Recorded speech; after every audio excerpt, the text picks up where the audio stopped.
que inició mi abuelito en la Ciudad de México, pues, ¿qué puedo decir? De sentir un peso enorme.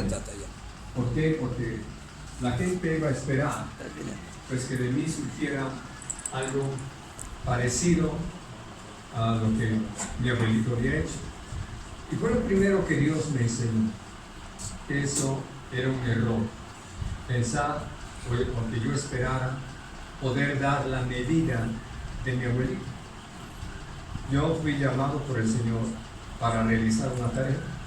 Y entonces, algo que fue muy interesante, y sobre todo los que me conocen, como Toño, el mismo David, y otros hermanos, Rafa, muchos me nombraban así, Jorge Anderson, ¿no? Y me costó mi tiempo, pero trabajé para decirles, me llamo Jorge Robles Anderson, ¿no? Así de que primero Robles, y ya con el tiempo quitamos lo de Anderson y me quedo con los Robles.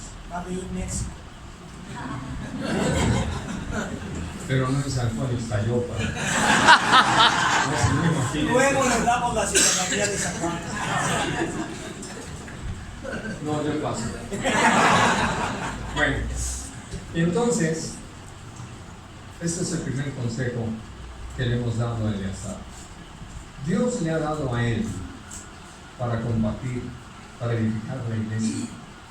Y sabemos, quienes hemos estado en un momento dado trabajando juntos, que cada uno de nosotros ha recibido algo de parte de Dios para edificar a su pueblo. Y que lo peor que podemos hacer es imitarnos unos a otros, intentando ser como el otro.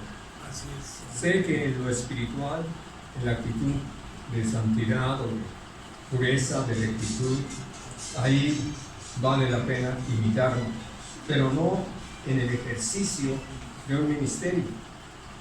Quien ha sido llamado para algo, pues que lo dé. No necesito fondo musical. Y entonces, uno puede agradecerle al Señor, que nos ama a cada uno de nosotros, nos conoce por nombre. Amén. Y nos usa conforme a su perfecto plan. Así que, mi querido Eleazar, el micrófono es tuyo. Usted es de aquí de Contra, ¿no? Ahí sigamos. Me voy a pasar para acá. ¿Estás nervioso? Un poco. No te preocupes, somos amigos. Bueno, hermanos. Por eso me voy para acá. Dios les bendiga, hermanos.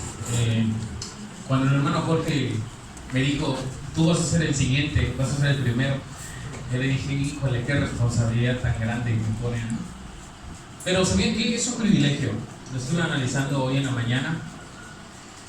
Ay, es más sencillo de lo que pensé, porque no es en mis fuerzas.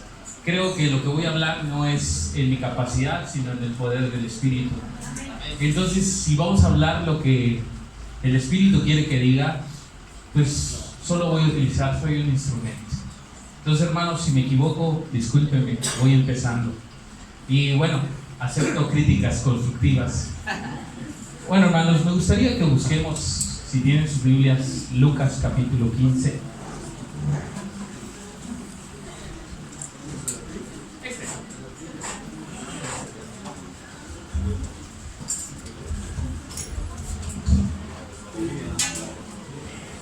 ¿Sí me escuchan bien, hermanos?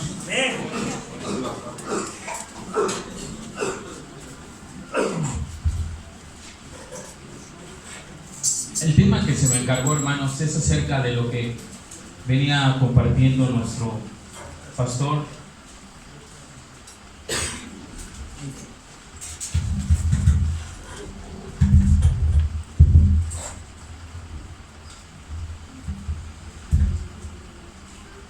Acerca de la obra de Dios. Y yo quiero decirles acerca de esto, porque vean cómo Dios cumple las cosas. Yo la primera vez que leí la parábola del hijo pródigo, Dios provocó en mí algo especial. Y sabían que pues prácticamente es algo que yo ya había experimentado en un sueño y creo que se está haciendo realidad. La obra que Dios empezó a hacer en mí fue a través de que Dios tuvo que traerme características muy especiales como las que vamos a leer.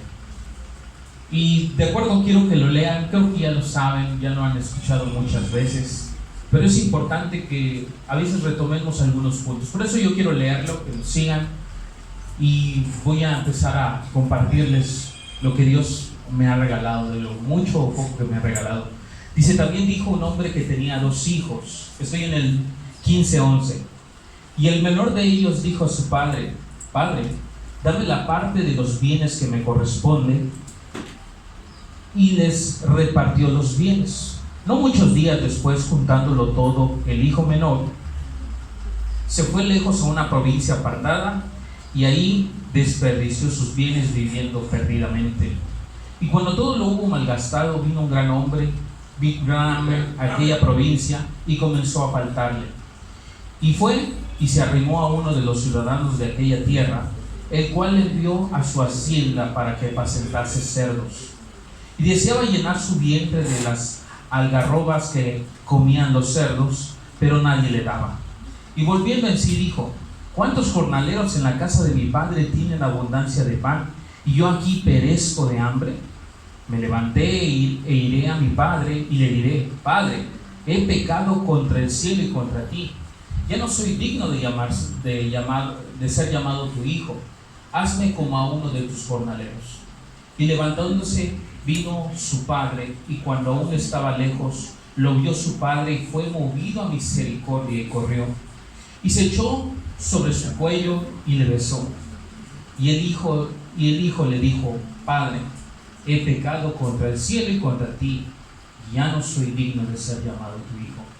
Pero el padre dijo a sus siervos: sacad el mejor vestido y vestidle, y poned su anillo en su mano y calzadlo en sus pies, y traed el becerro gordo, matadlo y comamos y hagamos fiesta, porque este hijo mío muerto era y ha revivido, se había perdido y es hallado. Comenzaron a regocijarse. Y su hijo mayor estaba en el campo, y cuando vino y llegó cerca de la casa, oyó la música y las danzas, y llamando a uno de los criados le preguntó qué era aquello. Él le dijo: tu hermano que ha venido y tu padre ha hecho matar el becerro gordo, por haberle recibido bueno y sano. Sigue más esta parábola, pero yo quería hacer hincapié de algo. Yo, por testimonio, voy a compartirles algo de mi testimonio. La obra de Dios es tan preciosa, hermanos, porque Dios me permitió nacer en la ciudad de Cancún. Bueno, ya se sabe, mi familia sigue viviendo ahí. Yo nací y desde muy chico tuve el deseo en mi corazón de estudiar medicina. Y Dios movió eso desde una inquietud, desde que yo me acuerdo. Le iba a los Pumas y el afán de lograrlo.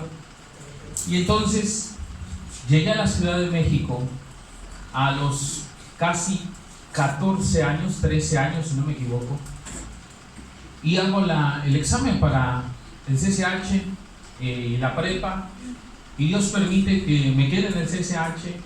Entré muy bien y me di cuenta de que pues a veces lo que uno estudia en provincia a veces es menos, porque cuando me comparé con mis compañeros de la secundaria, porque estudié solo 2 meses la secundaria en la Ciudad de México, vi que ellos estaban muy avanzados. Yo recuerdo que en mi oración, vean, en mi inocente oración, yo vengo de una familia presbiteriana. Mi papá y mi mamá desde chicos me influenciaron en la fe, pero yo puedo decir que no la vivía, no conocía bien a Dios. Y yo le dije que si Él me permitía entrar a la universidad, Dios iba a hacer que le iba a dedicar tiempo, pero no lo tomé como de importancia. Permite que entre con al CCH, surgen muchos problemas. Tengo problemas tanto conmigo, porque pues siempre he vivido bajo la tutela de mis papás, nunca había experimentado qué es el mundo. Yo era autosuficiente, dependía de mis papás para algunas cosas, pero al fin y al cabo yo era el que era y hacía y deshacía. Llego a la casa de unos tíos y empieza a haber problemas porque yo estaba arrastrando muchas cosas. No conocía a Dios, era una persona que tenía una vida pues cristiana. Por eso cuando les comparto en la iglesia, uno puede aprender a sentarse como cristiano, hablar como cristiano, inclusive hasta citar textos muy bonitos, pero realmente no hay vida en esa palabra. ¿Por qué les digo? Porque cuando uno muere y vive lo que dice, ya lo siente, lo percibe, lo puede uno experimentar, que es la palabra, la transformación de Dios. Entonces, Dios permite que no entre a la facultad de medicina. Me quedo un año más en el CCH y empieza una frustración de querer entrar. Hago el examen y recuerdo que quedé por 2, no entré a la facultad y digo, pues ahorita para la FES, y ahí voy para la FES. Ya me desanimé, vuelvo y esta vez bajé más de promedio para hacer el examen. Y entonces estudio biología en la FES Zaragoza. Hay la oportunidad de estar yendo a CEU y pues prácticamente en ese tiempo mis papás pues tengo 2 hermanas que están estudiando, me dicen, yo ya no puedo solventar los gastos, hazte cargo tú de tu propia cuenta. Me independizo y empiezo yo a rentar, a pagar mi escuela, a trabajar y ir a la escuela, a trabajar en la escuela. Y si había algo que ya no quería ir a la iglesia, pues ahora estaba peor, porque ya podía hacer y deshacer. Y yo podía decirme, no, pues Dios sabe que tengo mi necesidad, y ese Dios sabe, terminó en el olvido Dios. Y esa oración que yo le hice, que ya de último la voy a citar, no sabía el impacto que iba a representar después. Cuando yo ya estoy a punto de terminar la universidad, que sí la terminé, pasa algo. Primero, pues esos malos hábitos ocasionaron un problema con mi persona. Uno empieza a agarrar malas actitudes, uno empieza a despilfarrar dinero que no tiene, se empieza a endeudar, y todo esto lo experimenté antes de tener 20 años, 22 años. Entonces, pues yo podía presumir que, pues díganme qué tarjeta quieren, ¿no? Se los mostraba. Pero Dios permite que también entre a un buen trabajo, y esto, en vez de ayudarme, me empieza a hundir. Nunca lo había entendido, yo decía, me lo merezco, para eso estoy estudiando. Llega un punto en el cual ese trabajo, esa dependencia, ahora lo entiendo para Dios, ese trabajo me lo quitan. Y por más de 6 meses no encontraba trabajo.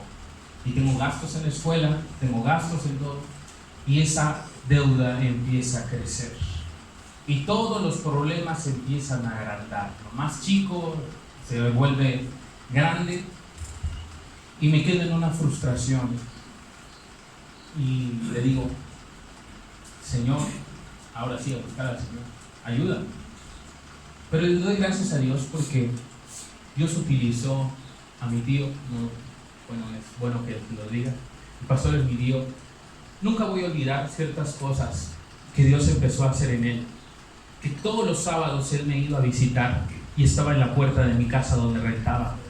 Y nomás me decía, hijo, ¿cómo estás? Y me hablaba y me dice, cuando quieras, te sientas solo, escuchen esto. Siempre voy a estar ahí. Somos familia, no se te olvide. Y siempre estuvo eso. Y una vez que iba a hacer cochinita para diciembre, me acuerdo muy bien, él me presenta el plan de salvación, pero como nunca. Él me dice, mira, creemos en un Dios, así me lo dijo, creemos en un Dios que todo lo puede. Y ese problema tú lo puedes solucionar si Dios lo quiere o no, o lo va a agrandar. Pero busca a Dios. Y recuerdo esto. Una noche antes nosotros vamos al mercado de Canal de San Juan. Una noche antes me dice, si no me crees a mí, yo recuerdo muy bien esa palabra, busca al hermano Jorge de sus prédicas. Empiezo a buscarlo por internet y digo, ay, uno con incredulidad, ¿no? Y aparece, inconscientemente aparece algo que le doy gracias a Dios. Aparece la doctrina de arrepentimiento que se grabó en la iglesia de mi hermano Pablo. Empiezo a escuchar esa prédica, hermanos, y prácticamente todo lo que dijo mi hermano era lo que estaba experimentando. Necesitaba arrepentirme, porque ya tenía 24 años y no conocía a Dios.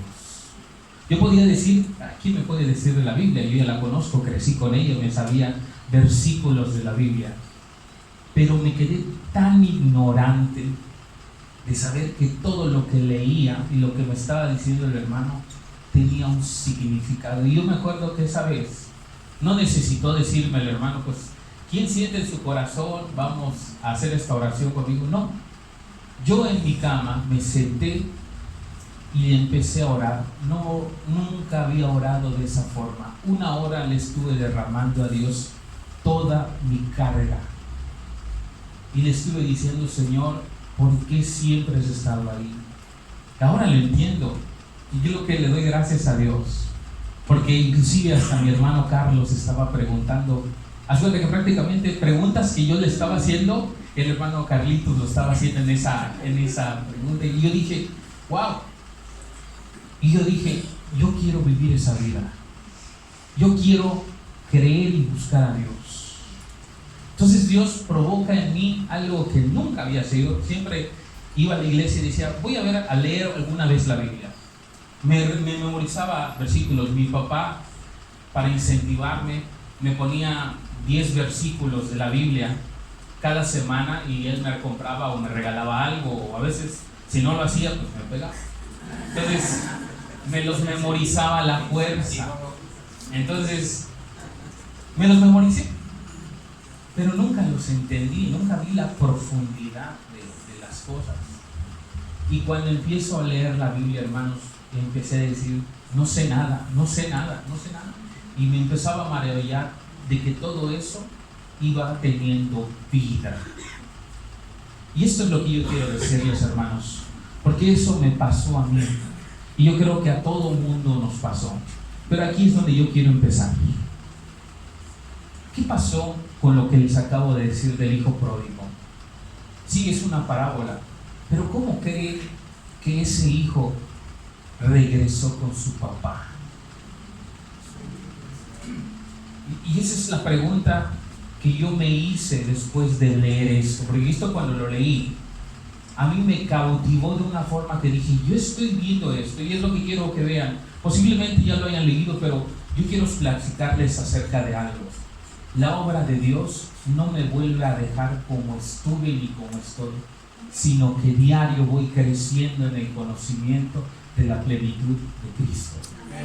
Entonces, primero hay que entender algo. Él estaba totalmente mal, ya no tenía nada, ya no tenía ni dinero.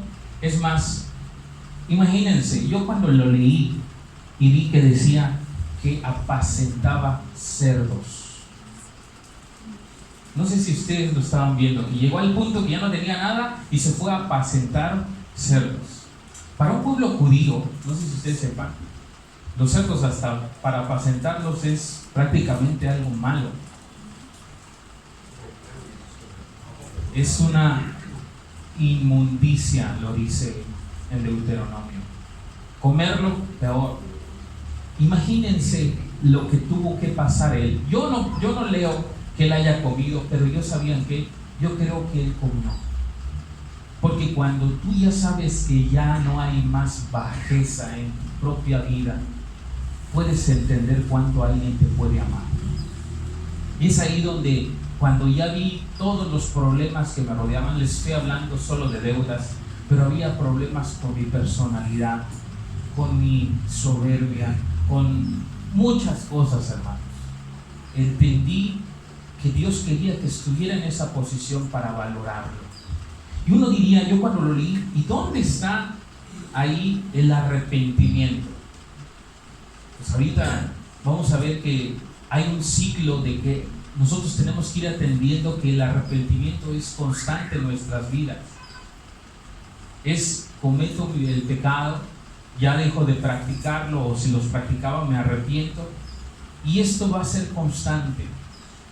¿Por qué les digo esto, hermanos? Porque si nosotros creemos como la doctrina de que la salvación no se pierde, platicando esto con un pastor, él me decía, no, es que si posiblemente Dios sabe que hay en tu corazón y te permite que mueras, o se te olvida tu pecado, pues tenemos esa seguridad. Si no, ¿para qué Cristo murió? Y yo lo veo totalmente al revés. Pues por eso Cristo murió, para que valore lo que Él me está dando. Entonces, si vemos esto es lo que a mí me cautivó. Está en el 20. Si nosotros analizamos que prácticamente he escuchado a muchas personas que cuando predican el Evangelio le dicen, busca a Dios, busca a Dios, busca a Dios, lee la Biblia, busca a Dios. Y yo mucho tiempo entendí que uno tiene que buscar a Dios, si no es al revés. Dios es el que nos ha estado tratando de hablar siempre. Lo he leído varias veces, no sé si ustedes se acuerdan, que Dios está hablando desde muy temprano.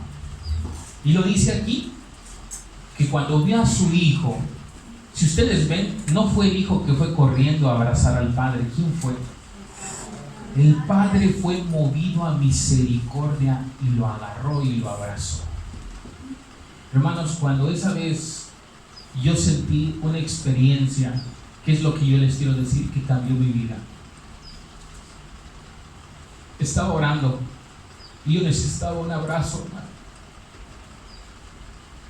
Y yo le dije, si tú existes, abrázame, no me dejes, no dejes que caiga más, porque yo estaba tentado con mi vida, ya no sabía qué hacer con ella. Y recuerdo, hermanos, que estaba sentado y yo traía una chamarra muy voluptuosa. ¿Sabían qué? Me abrazó por media hora. Cuando abrí los ojos vi prácticamente cómo se esponjó la chamarra. Y eso yo se lo platiqué a una persona y me dijo, es que pudo ser el frío, pudo ser muchas cosas. Yo les puedo decir que fue mi Dios. Porque fue movido a misericordia, que Él quiso que yo pasara todo eso. Él fue el que me trajo de la Ciudad de México con un deseo vano de lograr un deseo en mi carne, para estar trabajando en su obra, hermanos. Y estoy convencido que día a día me está poniendo ese vestido nuevo, ese anillo en mi mano, y me está calzando para predicar su evangelio, hermanos. Porque si entendemos que el poder no es de nosotros, porque nosotros ya no merecemos nada, ya nos acabamos esa vida, cuanto más lo que nos resta se lo ofrecemos a Él. Y es por eso, hermanos, que yo veo la misericordia de Dios día a día. Entonces, cuando veo que un hermano a veces flaquea en la misma situación que yo, recuerdo, yo lo entiendo. Necesito que haya alguien detrás de mí que me aliente, y es más, también que me corrija, que me diga, estás mal. Necesitas del amor de Cristo. Esto, hermanos, podrá parecer tan sencillo, pero nunca les presentamos el arrepentimiento en nuestras iglesias, hermanos. Nos basamos más en predicarles acerca de su crecimiento, pero no les enseñamos que la obra tiene que ver con reconocimiento de mi naturaleza mala. Y yo recuerdo que cuando estaba en la iglesia presbiteriana, mi papá adoptó una doctrina, no sé si la han escuchado, de la evangelismo explosivo. Yo, cuando hay esa hambre, yo saqué esos libros, ya todos estaban bien aplastados y arrugados. Yo dije, pues quiero platicarle a la gente de Cristo. Y me acuerdo que me leí todo el libro así de corrida y vi que no había vida, porque nunca se les presentó el arrepentimiento. Nunca les dijeron que ese significado de lo que Dios nos contrasta, de que no es solo pedir perdón, sino reconocer que le he fallado a un Dios. Pues que el primero que pecamos no es a mi prójimo. Dice, hemos pecado, y aquí lo dice, contra el cielo y contra ti. Si entendemos, hermanos, eso, tanto en lo espiritual como en nuestra labor de servir, creo que lo más importante que nos puede enseñar esta parábola es cómo regresó y su siervo lo vio. Qué chistoso, el que le contesta a su hermano, ¿qué le dice? Que tu hermano regresó y todo. Y aquí hay una palabra que yo quiero que lo voy a leer. Y él le dijo, tu hermano ha venido y tu padre ha hecho matar el becerro gordo por haberle recibido bueno y sano. Eso, sabían que, hermanos, es una bendición. ¿Por qué? Porque si uno analiza después cuando Jesús habla que es más fácil que entre una persona sin mano, sin pie, sin algún miembro, pero que entre al reino de Dios, es bien importante, porque la siguiente enseñanza que Dios me dio a entender era eso. Dios no tuvo que traerme un cáncer, no tuvo que traerme un problema emocional o de destruirme, sino que permitió que esté completo. Entonces, si entiendo que Dios me trajo completo, le voy a servir con todas mis fuerzas. Y a mí me motiva mucho nuestro hermano Jorge, nuestro hermano Pablo, todo lo que se ha enseñado, porque ellos dicen, si Dios me llama predicando, es la mejor muerte que le puedo dar. Híjole, eso es vida, hermanos. ¿Por qué? Porque prácticamente se está haciendo carne lo que dijo el apóstol Pablo, cuando dice, para mí el vivir es Cristo y el morir es ganancia. Uno lo puede repetir muy bonito, ¿no? Pero en la agonía, en la aflicción, cuando hay problemas, cuando hay angustias, esa palabra tiene un verdadero significado, que es el poder de la obra en mí, no en los demás. Por eso entiendo que cuando Jesús predicaba, no veían a un simple hombre, sino un hombre revestido del poder de Dios. Entonces, hermanos, algo que me dio mucha hambre de seguir es esto. ¿Qué sigue después de mi arrepentimiento? El servicio. Pero el servicio practicando esto, hermanos. ¿Hace cuánto que nosotros después ni siquiera consideramos nuestra actitud delante de Dios de humildad, de servicio, de darle gloria a Dios? No solo con lo que nosotros decimos predicando, porque yo les garantizo que muchas veces hemos predicado y predicamos muy bien, somos muy elocuentes, pero ¿cómo es nuestra verdadera vida dentro de nosotros? Y es ahí donde yo me maravillo, porque todo también tiene que ver con un tiempo.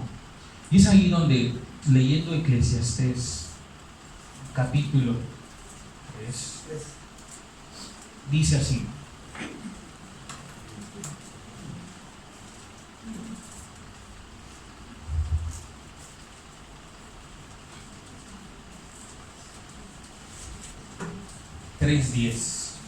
yo he visto el trabajo que Dios ha dado a los hijos de los hombres para que se ocupen en él. Todo lo hizo hermoso en su tiempo y ha puesto la eternidad en el corazón de ellos, sin que alcance el hombre a entender la obra que ha hecho Dios desde el principio hasta el fin. Entonces, hermanos, esto es lo más precioso. La obra no creamos que ya terminó, sino apenas comienza. Porque si nosotros entendemos todo el plan de Dios, vemos que hay un significado aún después de esta muerte. Por eso, nuestra incapacidad a veces es donde podemos ver la gloria de Dios. De que Él es fiel a su palabra, aunque nosotros seamos infieles. Pero corresponde a nosotros, como le dice en Tesalonicenses, que fue nuestra elección convertirnos de los ídolos. Entonces sí tenemos una esperanza, una forma de vivir, algo que hacer. Y es por eso que entiendo perfectamente algo que se nos ha hecho mucho hincapié, que nos esforcemos en la gracia y que crezcamos en esa gracia. Hermanos, este tema yo lo quería hablar para que lo platicáramos, y eso es lo que les quería compartir, de que Dios, la promesa que da de esa oración que yo hice acerca de que yo lo iba a servir, aunque yo me olvidé de Él, Él la cumplió. Por eso Él cumple en nosotros el hacer y el querer. Dios les bendiga. ¿Alguna pregunta, Ricardo? Hoy estás muy callado. Te repetiste bien. Gracias, hermano. Ya me estaba preocupando. ¿Alguien quiere agregar algo? Yo no voy a contestar, va a contestar el hermano Jorge. Pero es que les cayó de peso el desayuno. Bueno, abundando en lo que platicabas, en el párrafo siguiente que habla del hermano, ¿no? Que es el que siente, pues, oye papá, yo he estado aquí contigo toda la vida, no me he gastado mi fortuna y tú ya estás recibiendo a mi hermano que ya se gastó todo. Entonces eso también uno como ser humano no lo puede comprender tan fácilmente, ¿no? Claro. Porque pues somos envidiosos por naturaleza, pero